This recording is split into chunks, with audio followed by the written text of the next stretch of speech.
গল্প উপলব্ধি। অৰুণাভ, এটা কথা কোৱাচোন, তুমি আৰু মই লগ হ'লেই কিয় মেঘ নামি বৰষুণ দিয়ে? ৰিক্সাত গৈ থকা প্ৰেৰণাই মেঘাচ্ছন্ন আকাশখনৰ পিনে চাই একেলগে গৈ থকা অৰুণাভক প্ৰশ্ন কৰিলে।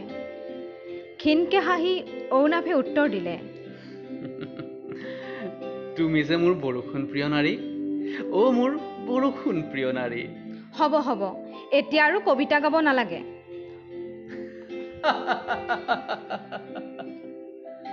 অৰুণাভে সজোৰে হাঁহি দিলে। হাঁহিবোৰ সিহঁতৰ কাঠৰ বাটাম লগোৱা ঘৰটোত পাক খুৰণি খালে। তাই চকমককৈ সাৰ পাই উঠিল। উফ, কেইটা বাজিল বাৰু? ৱাল ঘড়ীটো মণি চালে তাই। 12 বাজিল। অৰুণাভ এতিয়াও আহি পোৱা নাই। সদায় সদায় ক'ত যায় বাৰু অৰুণাভ? অৰুণাভ মদাহী নহয় যে ক'ৰবাত মদৰ আড্ডা দি থাকিব। ক'ত থাকে তেন্তে সি? আজিকালি একোকে ভালদৰে নকয় সি। সকলো সময়তে এচপৰা ক'লা ডাৱৰে তাৰ মুখমণ্ডল ছানি থাকে। তাই তাক গালি পাৰে, কথা শুনাই, সেয়া তাইৰ দুখ হ'ব নোৱাৰে। ভাল পাই তাই অৰুণাভক। আজীৱন ভাল পোৱাৰ প্ৰতিশ্ৰুতিৰে তাই ঘৰৰ অমতত বিয়া হৈছিল অৰুণাভৰ লগত। তাইৰ হাজাৰ সপোন বন্ধকীত থৈ তাই অৰুণাভৰ হাতত হাত থৈ একেলগে সংসাৰ পাতিছে। তাৰোতো কিছুমান দায়িত্ব থাকে। কি বিচাৰে তাই অৰুণাভৰ পৰা? কেৱল অলপ মৰম, আদৰ? নাই, সি যেন আজিকালি উদাসীন। ভাল পোৱাবোৰ কি এনেদৰে শেষ হৈ যায়?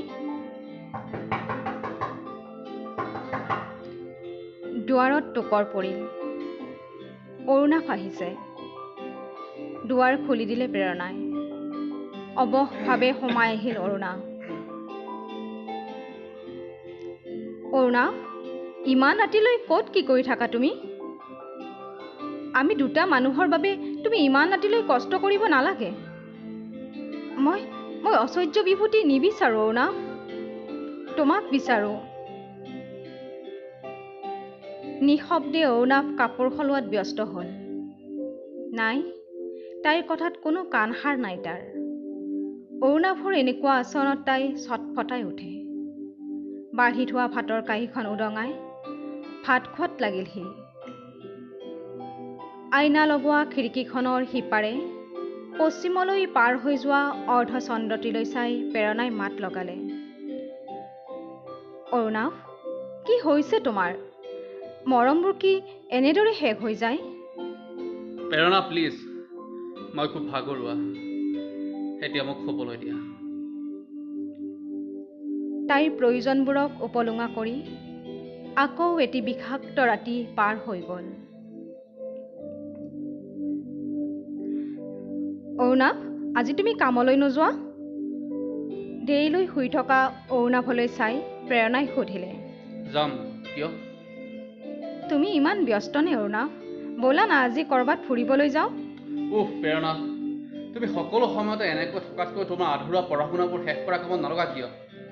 মই কামলৈ নগ'লে ঘৰ চলিব কেনেকে? ইমান প্ৰেক্টিকেল হ'ল। আগতে ৰাতিলৈ পঢ়ি থাকিলে মেছেজৰ ওপৰত মেছেজ আহিব।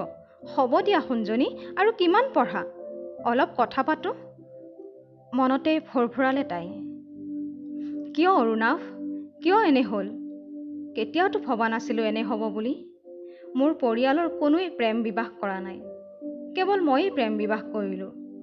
কিন্তু মোৰ বাহিৰে আজি সকলোৰে সংসাৰবোৰ ঠিকে আছে। কেৱল মইহে সংগ্ৰাম কৰিছোঁ অলপ মৰমৰ বাবে, অলপমান আদৰৰ বাবে। মনতে কথাবোৰ ভাবি ভাবি উচপি উঠিল তাই। অৰুণাভৰ মতে সকলো ঠিকে আছে। প্ৰেৰণাক একোৰে অভাৱ নিদিয়াকৈ ৰাখিছে সি। তাইৰ সকলো প্ৰয়োজন পূৰণ কৰিছে। দিন ৰাতি একাকাৰ কৰি কাম কৰিছে সি। তাইক তাইৰ যি মন যায় কৰিবলৈ স্বাধীনতা দিছে। তথাপিও তাই সুখী কৰিব নোৱাৰি। সৰু সৰু কথাতে খুচৰি খুচৰি দুখ উলিয়াব আৰু ফেপেৰি পিটি তাই কাজিয়া কৰিব। দিনটো কষ্ট কৰি আহি যিখিনি সময় ঘৰত থাকে তাতো শান্তি নাই।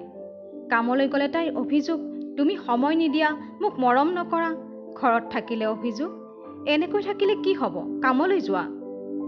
অতিষ্ঠ হৈ পৰিছে সিও। মুঠতে এটা ডাঙৰ কেৰুণ লাগিছে ক'ৰবাত। দিনক দিনে অশান্তি তিক্ততাবোৰ বাঢ়ি গৈছে সিহঁতৰ সংসাৰখনত। মৰম, ভালপোৱা, দায়িত্ব, কৰ্তব্য দুয়োৰে ভাল লগা বেয়া লগা কোনোটোৰে মাজত অৰুণাভে যেন ভাৰসাম্য প্ৰতিষ্ঠা কৰিব পৰা নাই। প্ৰেৰণাই কি বিচাৰে সি বুজি নাপায়, আৰু সি কিয় এনেদৰে সলনি হৈছে তাই বুজি নাপায়। মুঠতে প্ৰেমবোৰ, হেঁপাহবোৰ, আকাংক্ষা আৰু উৎসাহবোৰ যেন লাহে লাহে হেৰাই গৈছে ক'ৰবাত। সকলোবোৰ তিক্ততাৰে ভৰি পৰিছে। বিয়াৰ আগৰ প্ৰতিশ্ৰুতিবোৰ, ইজনে আনজনৰ প্ৰতি কৰা এক্সপেক্টেশ্যনবোৰৰ যেন সিহঁতৰ ওচৰত কোনো মূল্য নাই এতিয়া। ইজনে আনজনক এৰি থাকিবও নোৱাৰে, আৰু ইজন সিজনৰ চকুৰ আগত আহিলেই অশান্তিবোৰ আৰম্ভ হয়। সামান্য কাজিয়াতে অৰুণাভ আজিকালি বলিয়াৰ দৰে হৈ পৰে। ঘৰৰ আচবাব সামগ্ৰীবোৰ দলিয়াই ভাঙে। প্ৰেৰণাই কান্দি কাটি পৰিৱেশটো দুগুণ অশান্ত কৰি তোলে। অশান্তিৰে ভৰি পৰা সংসাৰখনৰ পৰা শান্তিৰ সন্ধান কৰি এদিন ঘৰৰ পৰা ওলাই গ'ল অৰুণাভ।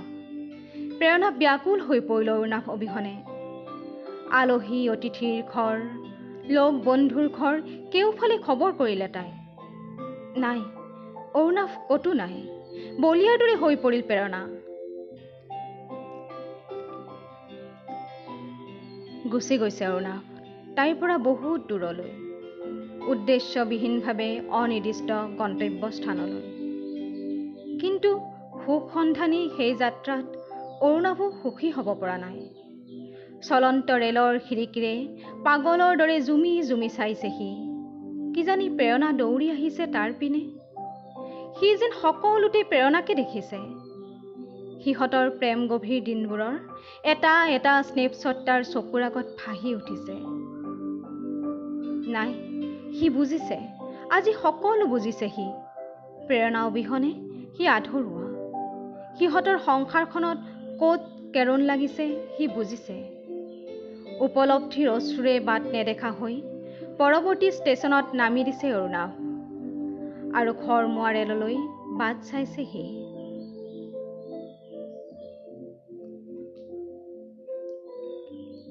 চকুপানীৰে বাট নেদেখা হৈ নিজৰ সৰ্বস্ব হেৰুওৱা প্ৰেৰণাই অৰুণাভৰ ফটোখন বুকুত সাৱটি বাট চাইছে অৰুণাভলৈ। তাই উপলব্ধি কৰিছে অৰুণাভ অবিহনে যে তাইৰ কোনো অস্তিত্ব নাই। তাই সকলো বুজিছে আজি। ইমান দিনে তাই কেৱল নিজৰ প্ৰাপ্য মৰমৰ বাবে হাহাকাৰ কৰিছে, কিন্তু অৰুণাভে কি বিচাৰে তাই এবাৰো বুজিবলৈ চেষ্টা কৰা নাই। অৰুণাভ প্লিজ, উভতি আহা মোৰ সোণটো, মোক মাফ কৰা। মই সকলো বুজিছোঁ, তুমি কেৱল উভতি আহা। আমি নতুনকৈ এখন সুখৰ সংসাৰ আৰম্ভ কৰিম। কান্দোনত ভাগি পৰিছে প্ৰেৰণা। ঘৰমুৱা ৰেলত উঠি অৰুণাভে মোবাইলটো অন কৰি দিছে। হঠাৎ প্ৰেৰণাৰ মোবাইলটো বাজি উঠিছে। অৰুণাভৰ মেছেজ, গোৱালৈ 2টা ফ্লাইটৰ টিকটৰ স্ক্ৰীনশ্বট, আৰু লিখিছে, পাগলী, আৰু কিমান কান্দা। বিয়াৰ পিছত ক'তো ফুৰিব যোৱা হোৱাই নাই নহয়। পেকিং কৰা, আৰু এসপ্তাহ পিছত গোৱালৈ যাম। বিস্ময়ত থৰ হৈছে প্ৰেৰণা। আনন্দ আবেগত বাৰে বাৰে একেটা মেছেজকে পঢ়িছে তাই। তেতিয়ালৈ পশ্চিমৰ বেলিটোৱে হালধীয়া সোণাৰুজোপাৰ সিপাৰে এগালমান হেঙুলীয়া মৰম ছটিয়াই লাহে লাহে বিদায় মাগিছে।